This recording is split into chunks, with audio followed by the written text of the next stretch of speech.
That's first and foremost, and I will say this, you're setting records at the border. You've been unbelievable, and I know the wall is helping. You know, in 2 weeks, we will have hit 300 miles of wall. And this is a small version of it, because actually the real deal goes up 30 feet. This is much smaller than that. But this is a small version of it. This is what the finish will be.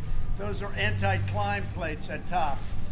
So that makes it much more difficult when you get to the top, because you see these guys climbing up with drugs on their back. And when you see that, it's actually, they look at the wall and they say, let's pass. Let's take a pass on it.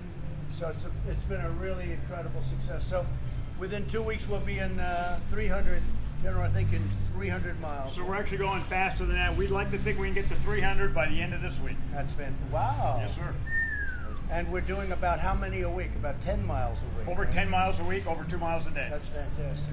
That's fantastic. So it's a great feeling to have closed up the border. Now people come in, if they come in through Meredith, they come in legally, but they don't come in like they used to. And human trafficking is, I think we're down 96% or something. It's been incredible.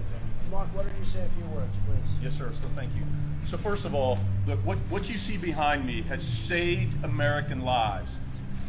Every single bit of concrete and steel that goes into the ground, the operational capacity of the men and women you're seeing right here goes exponentially higher to stop dangerous things and people from coming into this country. Drugs us shape the behavior of the cartels. It puts us in an offensive position, just like the president said. Because of that, this year to date, we've seized over 1 million pounds of drugs. Think about that. This year to date, 1 million pounds of drugs, and this wall is helping shape the behavior so that we can get better at doing that. We talk about criminals. We apprehend thousands of criminals every single year. Think about that. A lot of these individuals are violent criminals. Because of this wall, we're able to apprehend and stop these criminals from coming to this country, to repeat their offenses.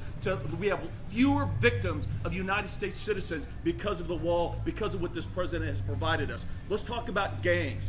Every single year, we stop hundreds and hundreds of gangs from pouring into this country, like MS-13, whose motto is rape, kill, and control. That's their motto, rape, kill, and control. Just recently, wasn't that long ago, they used machetes to hack up their victims, and they actually leave them decapitated. That's what we're talking about when we're talking about what this tool provides us. And then, of course, illegal immigration. Even during the height of a global pandemic, illegal immigration continues.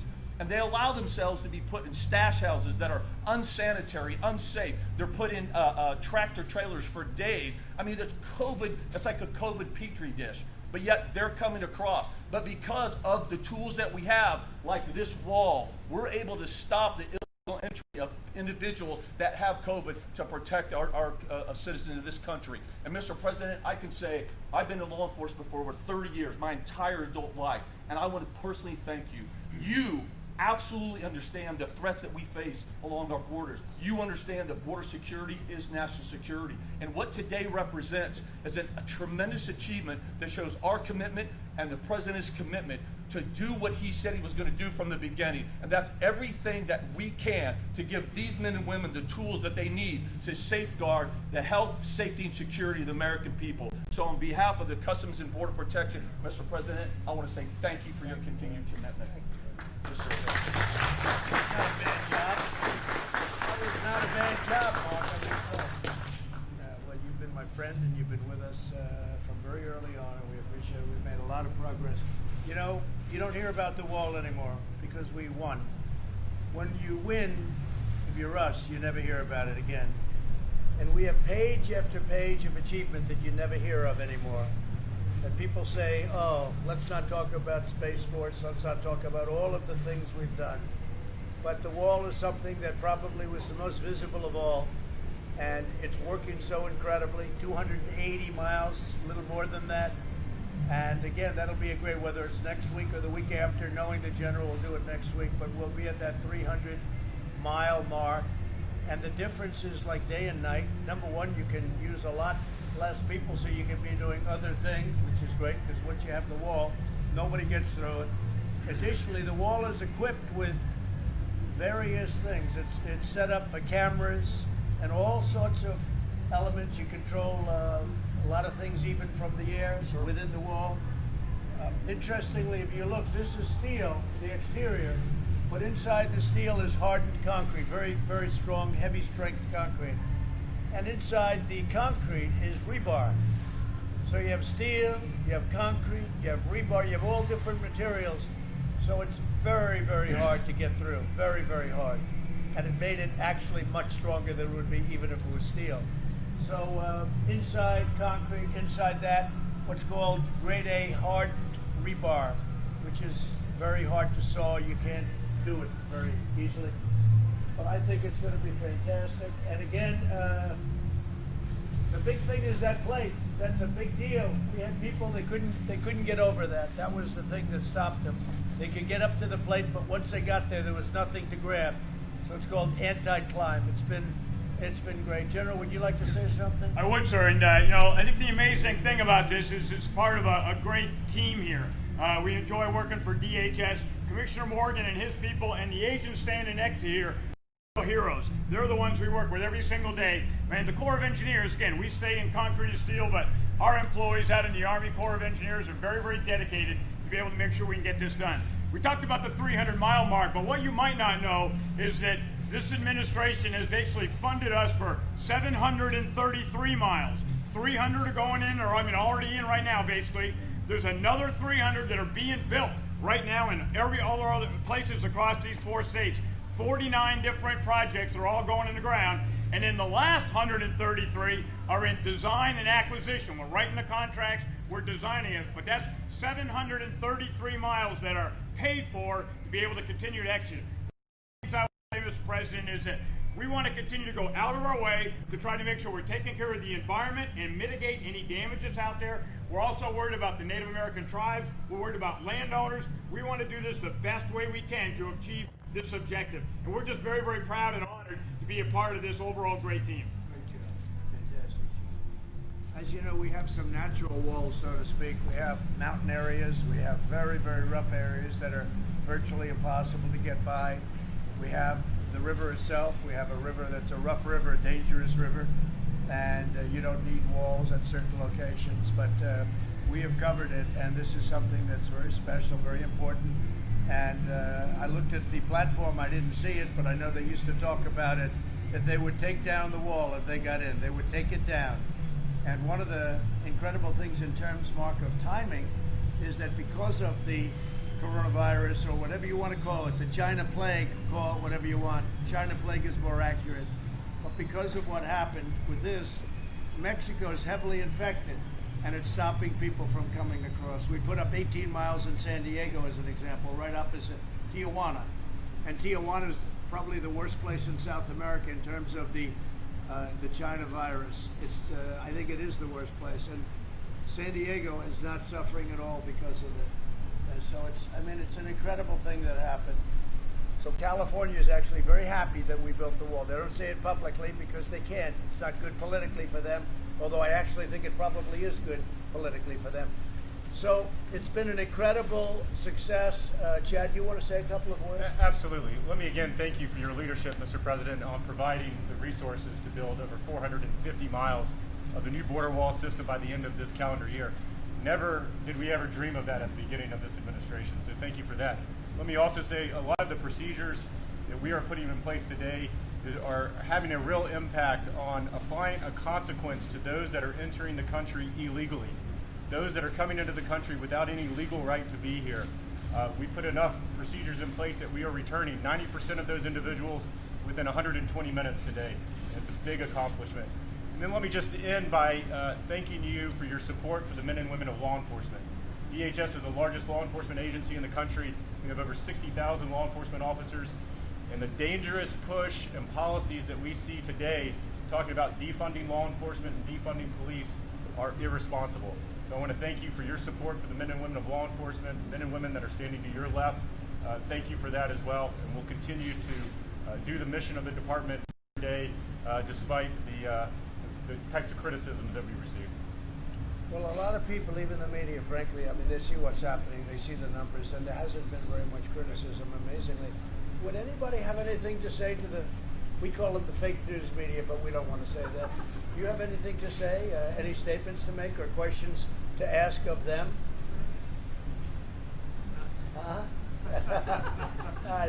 You're very smart. Okay, go ahead, please. Just on behalf of the men and women of CBP and all the law enforcement across the country, thank you for your support.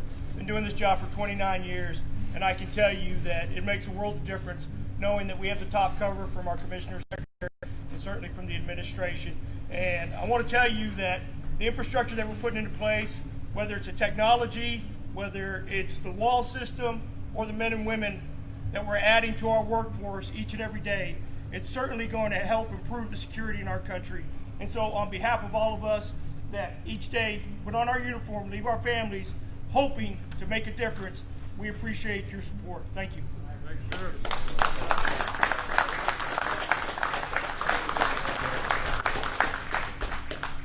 Do you have any questions? Secretary Wolf, Miles Taylor says that the White House liaison for DHS has been asked to dig up dirt on him. Is that true? I don't know anything about that. What I can tell you is I'm very disappointed in Mr. Taylor. He was at the department for a number of years, but again, decided to left the department over a year and a half ago. Left the department very praising the administration's policies, procedures, has said nothing since that time. In 70 days, roughly 70 days from election, has decided now to start talking. I think most reasonable Americans understand what that is all about. So very disappointed. And if I could add, I never met him, to the best of my knowledge. I never heard of him. I don't know who he is. I then said, when did he leave? And it was like a year and a half ago. He said the best things about what we're doing, unbelievable statements, and he left a year and a half ago. All of a sudden, he's bad-mouthing. Now, the reason is the Democrats or somebody got to him and said, how would you like to speak? Or whatever. He's a lowlife. Anybody that does that is a lowlife to me. And it's a shame because these people work so hard. And I don't even know if you know Miles Taylor. Do you know who he is? Never met him, sir. I never met him. I never heard of him before. But all of a sudden, they have big headlines. Member of the Trump administration. He's not a Trump administration. And he's been gone for close to a year and a half. And I guess you met him or knew him a little bit. But he left, and we checked, said the greatest things. And all of a sudden, he says bad right before an election. These are bad people. These are sick people. And we call it out. The difference is we call it out. Somebody else would let him get away with it. We call him out. He's a lowlife. Okay. Do you have an update on the post office situation? Yeah, the post office is running as well as it has in a long time. They took a lot of old administrative acts where they wanted to do from past administrations, and they've done them. Look, I have a much better idea of the post office.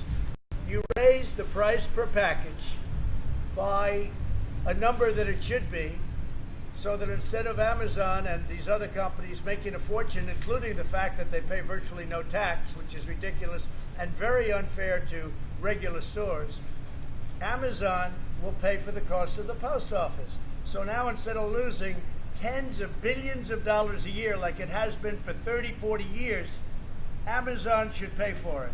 And so should other companies in the business of Amazon, delivery. They should pay. They should also pay tax, by the way. And then you'll solve your problem with the post office, because I don't want to lay people off. I'm not laying postal workers off. And let me just tell you, what we do is it's price per package, and they have it figured exactly, whether it's $2 or $3, and you make it so Amazon has to pay, and they can't pass it on. They make a lot of money. They can't pass it on to their customer. Right now, Amazon comes in, they build their big plant, and they deliver the easy ones, and the hard ones they give to the post office. And the plant is usually right next to a big post office building or a post office. They dump packages into the post office. We, the United States, delivers the package for Amazon, and we lose a lot of money. Unacceptable. And I've been telling these people to do this for the last 3 years, but they just got the board, and we're going to be doing it. Amazon is going to pay for the post office. Do you have any role in the decision not to make any changes to the Postal Service in terms of overtime? You have a good man and the head man, and he was carrying on for years what has been taking place at Mark. Is that a correct statement? This has been going on for a long time. But I have a much better idea. You get more per package, because the people that used to be there under the Obama administration, appointed by Obama, they never raised the prices on Amazon. So Amazon's paying an ancient price, and they shouldn't be. And they shouldn't be allowed to pass it on to their customer. They have to pay for it themselves. They make a fortune. So they've used the post office, and they've used it very smartly, very well. And I've done this for a period of time, but now you have a full board.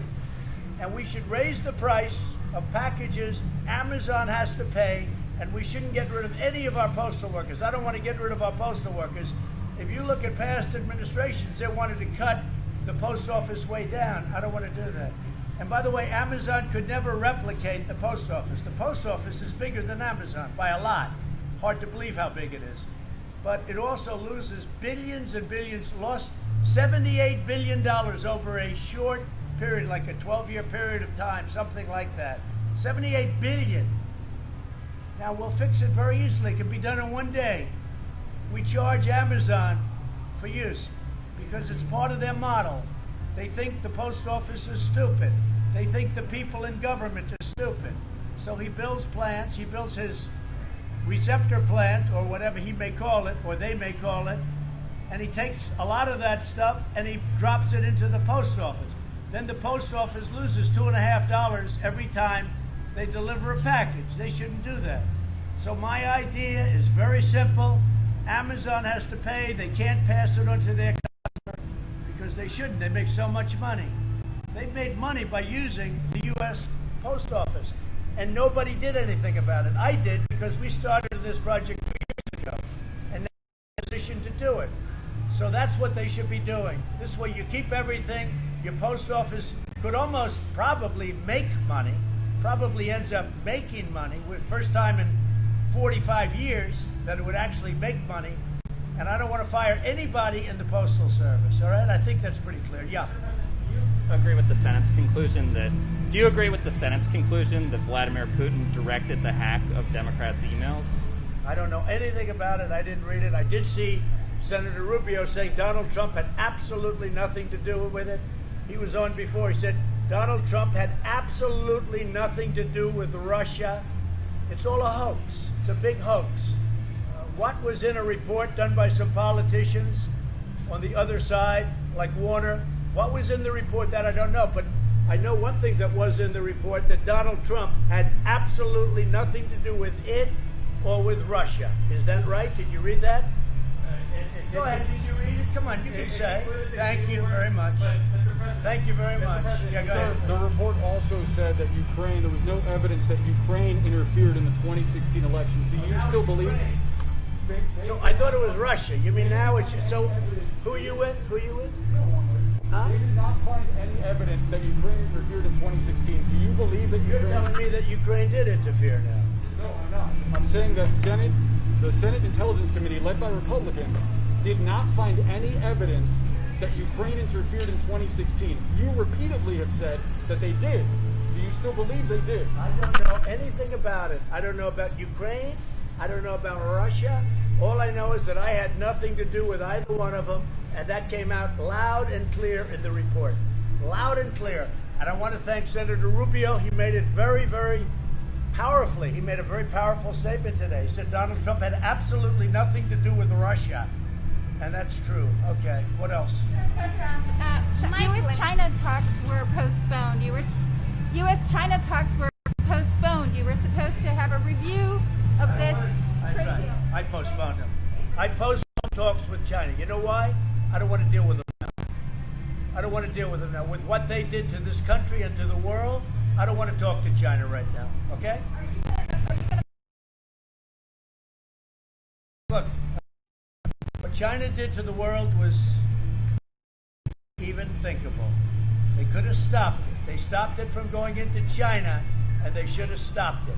So that's correct. I canceled talks with China. Mr. President, By the way, sleepy Joe Biden never got in. China would own the United States. They'd own it. They'd own every one of these people. They'd own this building. They'd own the United States, because Biden would give them everything for two reasons. Number one, he's not smart. And number two, he's weak. China would own our country. And you know what else? You'll have a deal the first month or sooner with Iran. Iran is dying to make a deal. But I said, let's wait till after the election. And they would want to wait because there's a chance. If Biden never got in, they'd give them another $150 billion like they did. The dumbest deal I've ever seen. Are you going to take action against Iran on the basis of the U.S. intelligence report that they came back? You're going to see. You're going to see very soon. I don't talk about that. You'll see very soon. Any other questions? Frank Window, Mr. Pillow, the pillow guy, he's promoting a new therapeutic for COVID-19, Olindrin, and he says you're enthusiastic about it. Is that true? I know nothing about it other than I know he's got something that he's working with some science people.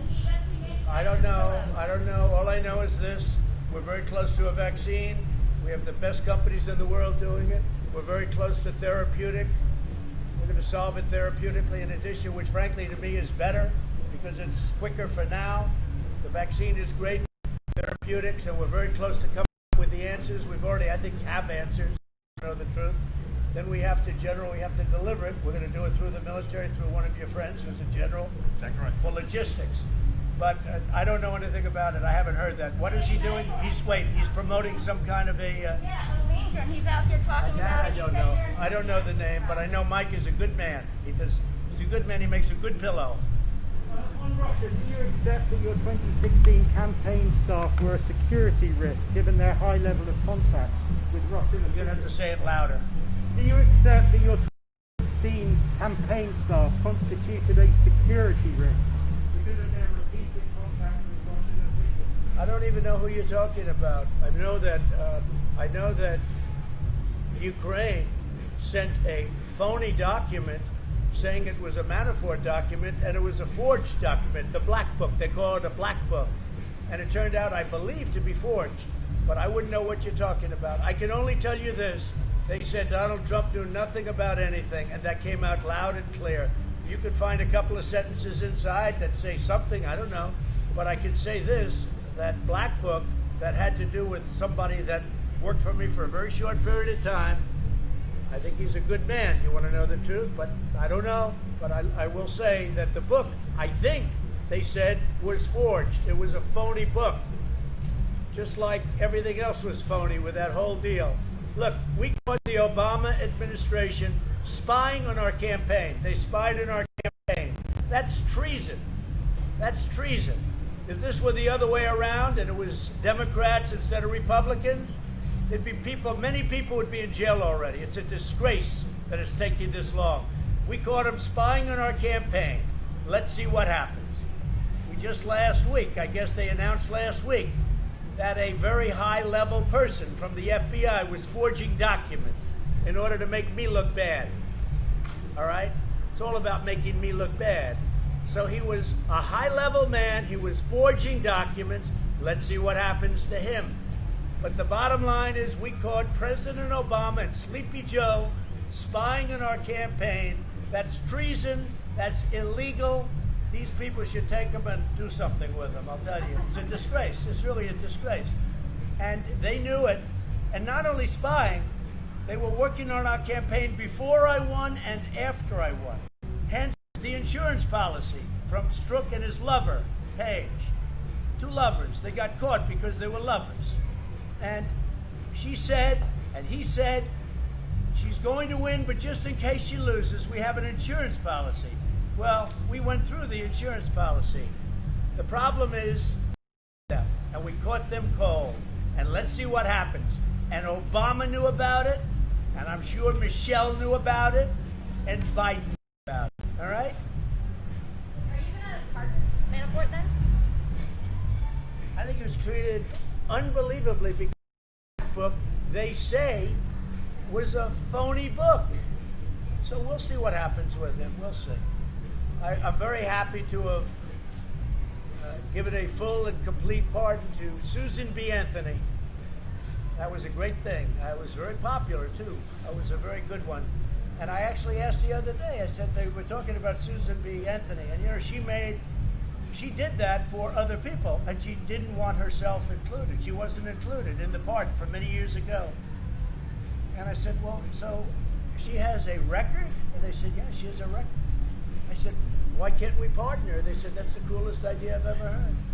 And it's been very, very popular. Susan B. Anthony, and I've just signed the pardon, I've just signed the papers, and she is fully pardoned. First time in a long time, she's fully pardoned. How do you feel about Oracle? Do you think Oracle would be a good buyer for TikTok? Well, I think Oracle's a great company, and I think its owner is a tremendous guy, tremendous person. I think that Oracle would be certainly somebody that could handle it, yeah. We gave them until September 15th. After that, they got to close shop. Okay? That's TikTok. Do you prefer Oracle to Microsoft? Well, I guess Microsoft wants it, and so does Oracle, and probably so do other people. But they have to also make sure the United States is well compensated. Because we're the ones making it possible. Very simple. We're the ones making it possible. So our Treasury has to be very well compensated. Would there be Very a simple. fee, a commission fee? It's called, you have to put money into the Treasury. Any other questions? How are you going to make your convention a bit more lively than the Democratic one? Well, their ratings were very bad. They just announced their ratings. I thought it was not the best television I've ever watched. It was brutal, actually. No, their ratings were very bad. I think we're going to do great. Thursday night, I'm doing it live. Unlike Michelle Obama, I'm doing it live. And it'll be Thursday night. It'll be at the White House on the South Lawn. And hopefully you'll enjoy it.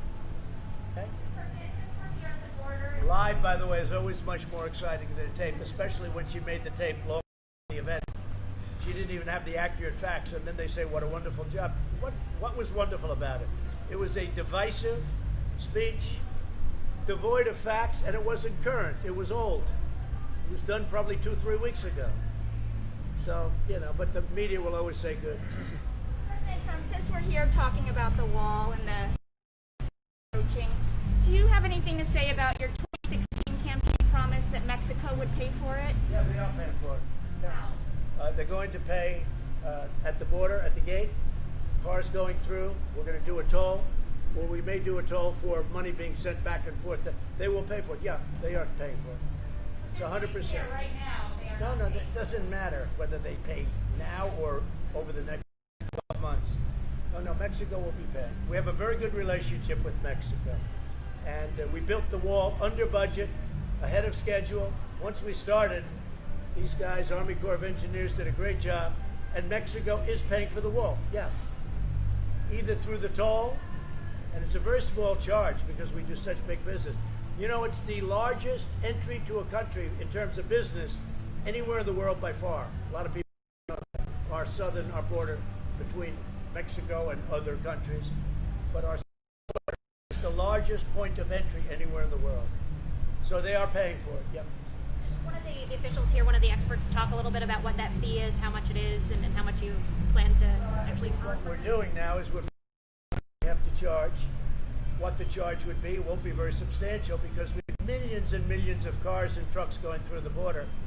And we also may do it as a tax or a combination. We may do it as a tax, money being sent back into Mexico. And you know what? That's what it's closed, but it's not going to always be closed. It's open at entry, at the points of entry it's open. But it will be open in a short China virus goes, it will be open. But I will tell you this, we built a great wall. The Army Corps of Engineers did a spectacular job, maybe even superseded by Border Patrol and all of the people, right? Yes, sir. Because the job you've done without the wall is incredible. You know, the Democrats used to say, you don't need a wall, we need drones. What are you going to do with a drone? Watch people go by? Two things never got old. You know, technology's an amazing thing. Two things never got old. You know what it was? One is a wall and one is a wheel.